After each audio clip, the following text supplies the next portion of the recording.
All right, it's Neil Morrison from Pulse Mornings. Thanks for checking out this video. We appreciate it. I'm standing here with Sandra Clark, who is the Executive Director of the ACT Foundation.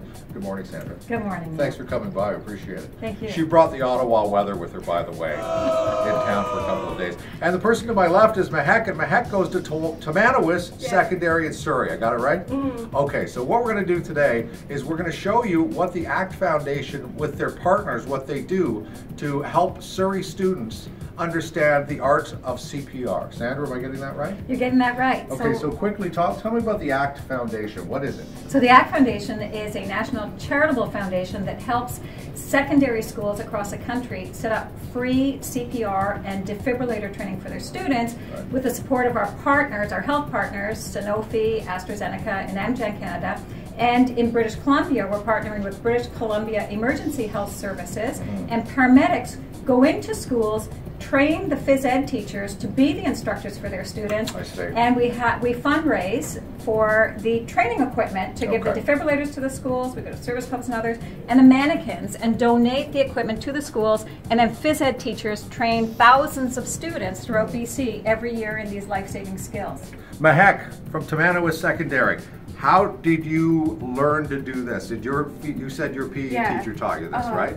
So did you find it difficult to learn? No. Okay. So what's the secret? How do we do this? What's the number one thing that's important? Number one thing? Just keep doing compressions. Okay, keep the compressions going. We mentioned this earlier as well, Sandra. We were talking about the old Bee Gees song, Stayin Alive. Apparently, if you sing that song while you're doing compressions, the BPM is exactly the compression rate you need to help save somebody. Is that correct? It is.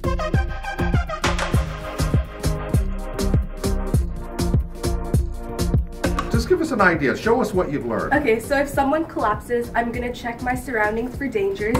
There's no fire, no wire, no gas, no glass. And then I'm going to check for responsiveness. Hello, hello, can you hear me? Can you hear me? Hello, hello, can you hear me? The person's unresponsive, so I'm going to check for breathing.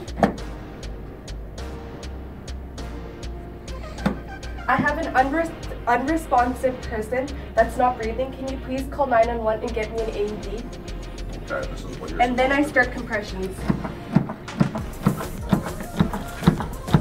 And at any point, do you stop the compressions, or?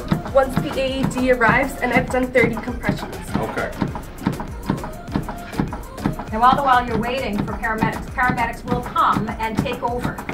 Start the AED, and then apply pads. Apply pads as shown in the pictures. Oh, and it does guide you through voice commands as well. Apply pads as shown in the pictures. Press pads firmly on skin. Apply pads as shown in the pictures. Press pads firmly on skin. Okay. Do not touch the patient. Analyzing heart rhythm. Oh, and it reads? It reads the rhythm, and it will tell you if it needs to shock. Shock advised. Oh. Do not touch the patient. Press the flashing shock I'm clear, button. everyone's clear. Shock delivered.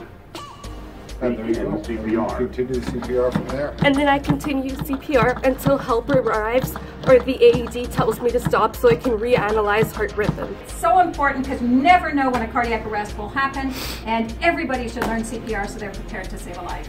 There you go. I think we can leave it at that. actfoundation.ca is the website to go to learn more. Thank you, Sandra. Thank you. Thank you, Mahaka. Thanks for listening to and checking out the video as well.